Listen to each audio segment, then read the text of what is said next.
finest comfort, here by faith in Him to dwell. For I know whate'er befall me, Jesus doeth all things well. For I know whate'er befall me, Jesus doeth all things well. 안녕하세요. 날마다 기막힌 정오의 박정호 목사입니다. 벌써 한 주의 끝인 금요일입니다. 오늘 하루도 힘내시고 또 평안한 주말 되시기를 주님의 이름으로 기도하겠습니다.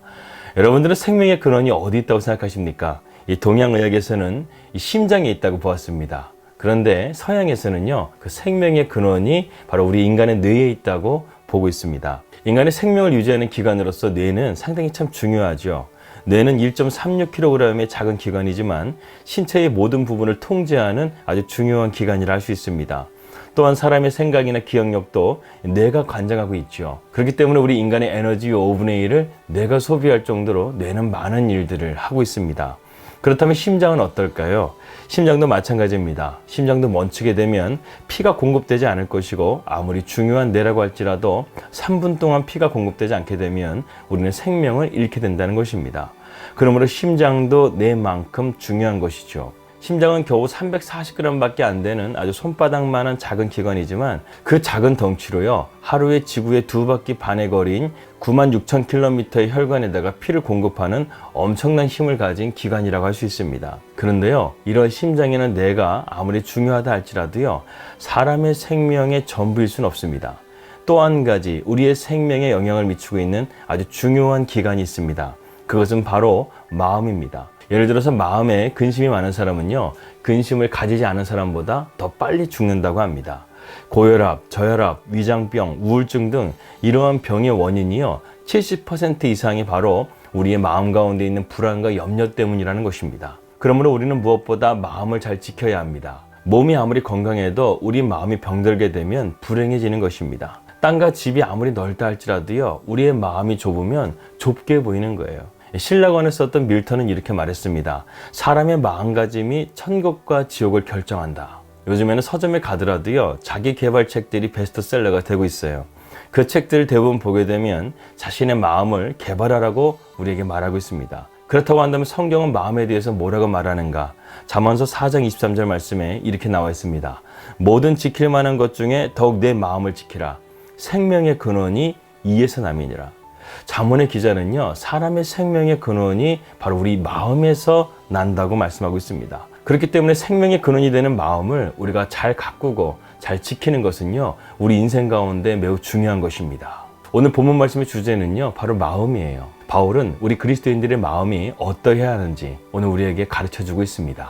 먼저 우리가 말씀에 들어가기 앞서서 오늘 본문 말씀의 구조를 한번 살펴보도록 하겠습니다. 오늘 본문 말씀 보게 되면 6장 11절부터 13절 그리고 7장 2절부터 4절 이렇게 되어져 있습니다. 왜 갑자기 중간을 스킵하고 7장으로 넘어가느냐? 학자들의 의견에 따라서 다르긴 하지만 바클레이 주석을 따르게 되면 6장 11절부터 13절, 7장 2절부터 4절까지의 말씀이 가장 본문과 잘 연결되는 말씀이라고 보았기 때문에 저는 바클레이 주석을 참조해서 오늘 본문 말씀을 이렇게 여러분들과 함께 나누려고 합니다. 무엇보다 저는 이 고린도 후서의 말씀을 바울이 기록했다고 저는 믿습니다. 그런데 오늘 본문 말씀의 문맥을 볼 때 6장 11절부터 13절 그리고 7장 2절부터 4절까지의 말씀이 흐름이 자연스럽게 연결되기 때문에 저는 오늘 마음을 넓히라는 바울의 말씀을 가지고 말씀을 전하려고 하는 것입니다. 먼저 13절의 말씀을 함께 보도록 하겠습니다. 내가 자녀에게 말하듯 하노니 보답하는 것으로 너희도 마음을 넓히라.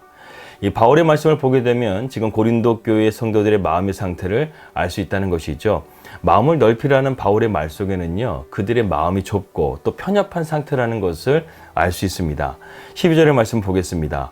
너희가 우리 안에서 좁아진 것이 아니라 오직 너희 심정에서 좁아진 것이라. 여기서 심정이라는 단어는요, 헬라어 스플랑크논이라는 단어로서요, 그 의미는 심장, 폐, 내장을 뜻하는 단어입니다. 왜 바울은 이러한 단어를 썼을까요? 고대인들은 사람의 마음이 우리 인간의 내장에 자리 잡고 있다고 생각을 했습니다. 그렇기 때문에 바울은 이 단어를 쓴 것이죠.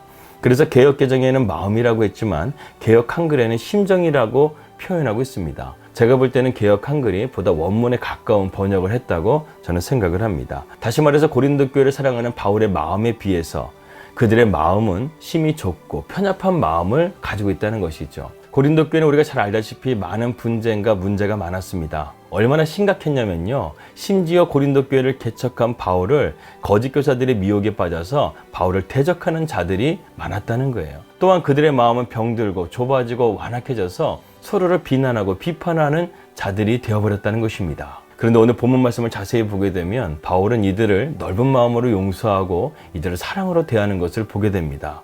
어떻게 바울이 이러한 넓은 마음을 가지게 되었는가? 우리가 한번 몇 가지로 살펴보겠습니다. 첫 번째로 바울은요, 순수하고 진실한 넓은 마음을 가졌습니다. 고린도후서 7장 2절 말씀 보게 되면 마음으로 우리를 영접하라. 우리는 아무에게도 불의를 행하지 않고 아무에게도 해롭게 하지 않고 아무에게서도 속여 빼앗은 일이 없노라. 오늘 이 본문 말씀 보게 되면 바울이 고린도 교회에서 어떠한 오해와 공격을 받았는지를 짐작할 수가 있습니다. 첫 번째는 불의였습니다.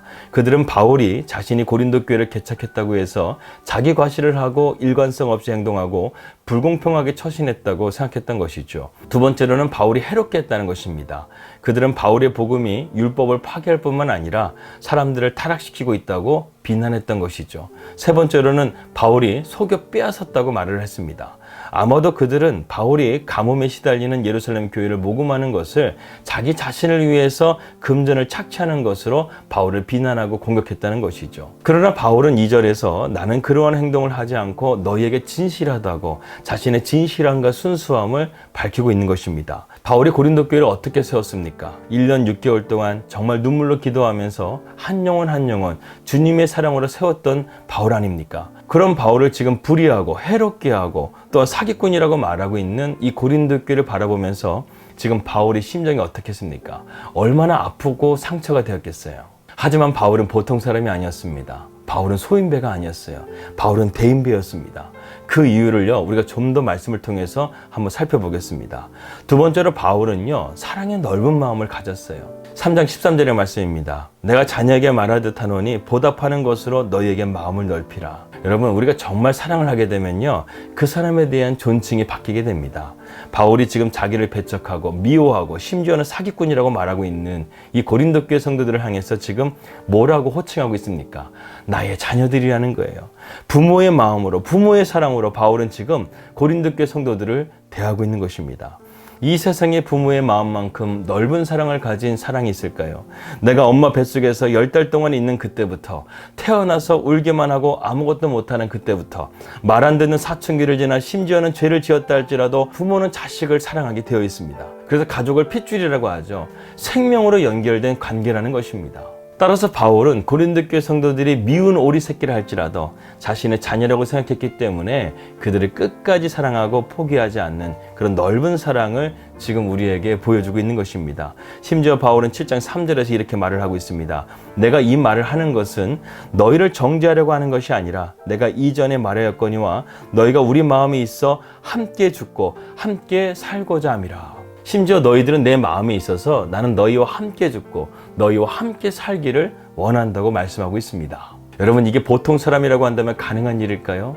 불가능한 일입니다. 하지만 바울은 어떻게 이러한 사랑이 가능했을까요? 왜냐하면 바울 자신도 그러한 주님의 사랑을 받았기 때문에 그렇습니다. 사실 따지고 보면 바울이 예수님을 믿기 전에 이러한 고린도 교회 성도들보다 더하면 더했지 덜했던 사람이 아니었습니다. 그는 주님을 배척하고 심지어 그를 따르는 자들을 죽였던 사람이었어요. 죄질로 따지고 본다고 한다면 고린도 교회 성도들보다 그는 더 큰 죄를 지었던 사람이었습니다.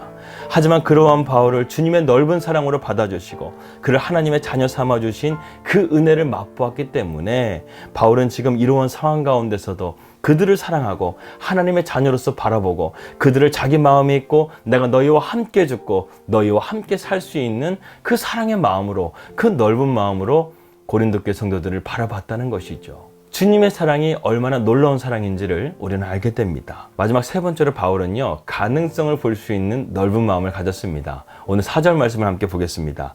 나는 너희를 향하여 담대한 것도 많고 너희를 위하여 자랑하는 것도 많으니 내가 우리의 모든 환난 가운데서도 위로가 가득하고 기쁨이 넘치도다. 바울이 어떻게 이런 상황 가운데서 기뻐하고 감사가 넘친다고 말씀하고 있는 것일까요? 사실 정말로 바울이 이렇게 말할 정도로 고린도 교회가 문제가 잘 풀리고 있는 상황이었을까요? 아니었습니다. 실제로 고린도 교회는 상황이 조금 나아지긴 했지만 아직도 바울을 반대하는 유대주의 거짓 교사들과 그들을 따르는 무리들이 교회를 힘들게 하고 있는 상황이었습니다. 긴장감이 있었다는 것이죠. 그런데 이러한 상황 가운데서 바울은요, 믿음으로 바라보는 안목을 우리에게 보여주고 있습니다. 지금 고린도 교회 성도들이 바울을 공격하고 자신을 어렵게 하고 있지만 이 고린도 교회의 주인 되시는 주님께서 이 고린도 교회를 절대로 포기하지 않으시고 반드시 승리케 하실 거라는 것을 바울은 믿고 이런 담대한 고백으로 나아갈 수 있었다는 것이죠. 바울은 이 고린도 교회의 문제를 누구에게 맡기고 있습니까? 바로 주님께 의지하며 맡기고 있다는 것입니다. 고린도 교회의 진정한 담임 목사는 바로 예수 그리스도이시기 때문에 전능하신 주님께서 이 문제 많고 말씀 많은 고린도 교회를 주님의 교회로, 진리가 바로 서는 교회로 세우실 것을 바울은 확신했다는 것입니다. 바울에게는 이러한 넓은 믿음의 안목이 있었던 것입니다. 우리도 마찬가지죠. 주님을 바라보고 주님의 뜻을 우리가 온전하게 따르게 되면 주님께서는 우리에게 이러한 넓은 믿음의 안목을 보게 하십니다. 이것을 다른 말로 한다고 한다면 믿음의 눈을 갖게 된다는 것이죠. 주님의 뜻을 온전히 따르고 겸손하게 나아가는 사람에게는요, 주님은 반드시 함께 하시면서 그분의 역사를 이뤄갈 수 있는 믿음의 눈을 우리에게 허락하신다는 것입니다. 이러한 안목을 가졌던 요셉을 보십시오. 자기를 해하고 노예로 팔아넘긴 철천지 원수였던 형들을 원망하지 않았습니다. 꿈을 해석해 주었던 포도 관원장을 원망하지 않았어요. 그는 오직 하나님만 의지하고 그 모든 것들을 용서하고 살았더니 그는 애굽의 총리가 되어서 아버지와 형들을 구원하는 큰 복을 갖게 됩니다. 누구보다 가장 넓은 마음을 가지신 분이 누구시겠습니까? 바로 예수 그리스도십니다. 주님은 십자가에서 자기를 못 박은 유대인들을 향해서 이렇게 기도했습니다. 아버지여, 저들을 용서하여 주시옵소서. 저들은 자기가 하는 일을 모르고 있습니다. 또한 주님께서는 십자가의 고통도 견디시기 힘드신데 자기 오른편에 있는 강도를요, 구원해 주셨어요. 주님은 수제자였던 베드로가 주님을 3번이나 부인하고 배신하였음에도 불구하고 부활하신 이후에 베드로를 찾아가셔서 그를 사랑으로 용서하여 주셨습니다. 또한 의심 많았던 도마를 용서하여 주셨어요. 이와 같이 우리가 주님을 바라보고 그분의 뜻 가운데 순종하게 되면요, 우리의 마음은 넓어질 수밖에 없습니다. 오늘 바울을 보십시오. 그들에게 넓은 마음을 가지라고 하는 그 바울의 그 넓은 마음, 누가 주신 것입니까? 누가 그러한 은혜를 주신 것입니까? 바로 예수 그리스도. 바울은 언제나 주님을 붙들고 주님을 바라보기 위해서 몸부림쳤던 사람이었습니다.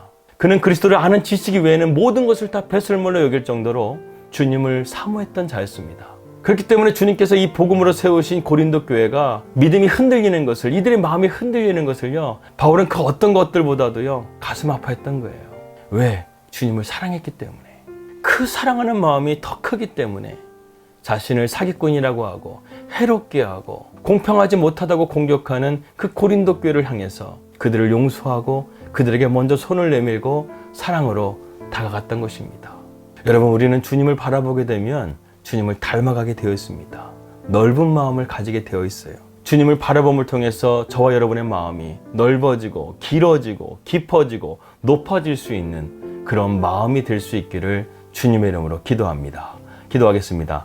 하나님 아버지, 오늘 말씀을 통해서 우리의 마음을 넓히라 라는 말씀으로 함께 은혜를 나누었습니다.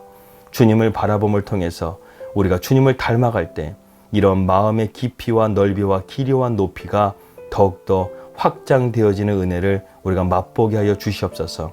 주님의 마음은 모든 것을 용서해 주시고 인류의 모든 죄를 구원해 주신 가장 크신 마음이었습니다. 우리가 더욱더 주님을 알아가게 하여 주시고 주님을 따라 닮아가는 우리의 삶이 될 수 있도록 인도하여 주시옵소서.